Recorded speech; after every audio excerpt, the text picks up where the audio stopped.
Hello friends, your academic services private limited में आपका स्वागत है।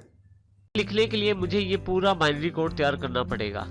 इसी प्रकार से विजय के लिए मुझे ये बाइनरी कोड तैयार करना पड़ेगा, परंतु आप देख सकते हैं कि इसको याद रखना बहुत ही मुश्किल है। ये केवल दो सामान्य नाम हैं, इसके अलावा भी हम काफी सारे बाइनरी कोड्स तैयार करते हैं। तो इसका अर्थ ये हुआ कि हमें ये कोड्स याद रखने की आवश्यकता नहीं है, हमारे लिए ये कार्य कंपाइलर करेगा। इसको हम इस प्रकार से कह सकते हैं कि बाइनरी कोड्स को जनरेट करने का या मशीन कोड्स को जनरेट करने का कार्य कंपाइलर का रहता है। तो यहाँ पे जो अगला क्वेश्चन है उसका आंसर हमें पहले ही प्राप्त हो जाता है, व्हाट इज ए कंपाइलर। तो यहाँ इस क्वेश्चन को हम ध्यान से समझते हैं। देखिए, हमारे पास जो यूजर है उसके अनुसार वो इंग्लिश में तो कार्य कर सकता है, परंतु वो बाइनरी में कार्य नहीं कर सकता। परंतु ये जो राइट साइड पे कंप्यूटर है, इसके अनुसार ये केवल बाइनरी में कार्य कर सकता है।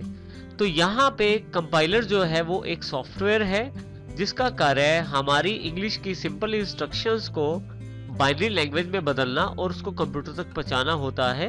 अब यहाँ पे यदि आप देखें एग्जांपल में, तो जैसे ए है हमारे पास, इसको कंपाइलर इस पर्टिकुलर कोड में कन्वर्ट कर देता है और कंप्यूटर तक पहुंचा देता है। इस प्रकार ये कंपाइलर हमारे लिए एक ट्रांसलेटर का कार्य करता है, जिसमें हमारे द्वारा दी गई इंस्ट्रक्शंस को ये कंप्यूटर के द्वारा समझी जा सकने वाली इंस्ट्रक्शंस में बदल देता है।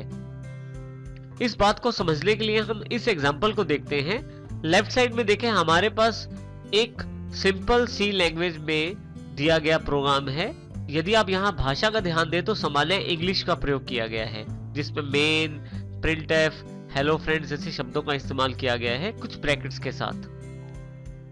तो इसका अर्थ ये हुआ कि हम अपने प्रोग्राम्स को सामान्य इंग्लिश भाषा में ही लिखते हैं और ये लैंग्वेज पे निर्भर करता है, और इस प्रकार तैयार की गई फाइल को सोर्स कोड कहते हैं। इस फाइल को कंपाइलर के पास भेजा जाता है। कंपाइलर इस फाइल को कंपाइल करता है, अर्थात इसे बाइनरी कोड्स या मशीन कोड्स में कन्वर्ट करता है।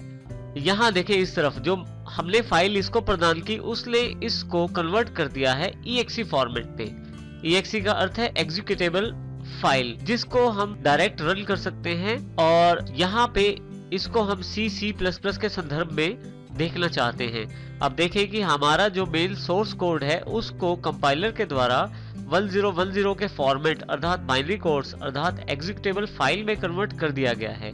इसका अर्थ ये हुआ कि हम जो फाइल्स बनाते हैं जो सिंपल इंग्लिश में रहती हैं उसे हम सोर्स कोड फाइल्स कहते हैं, और कंपाइलर जो हमारे लिए फाइल्स तैयार करता है उसे EXE या एग्जीक्यूटेबल फाइल्स कहते हैं C++ के संदर्भ में। और कंपाइलर का मुख्य कार्य हमारे द्वारा प्रदान की गई सोर्स कोड फाइल को EXE फाइल में कन्वर्ट करना होता है।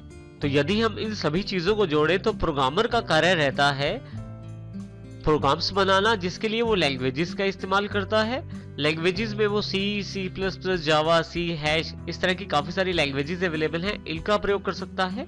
इन लैंग्वेजेस में जो इंस्ट्रक्शंस रहती हैं वो सिंपल इंग्लिश पे आधारित रहती हैं।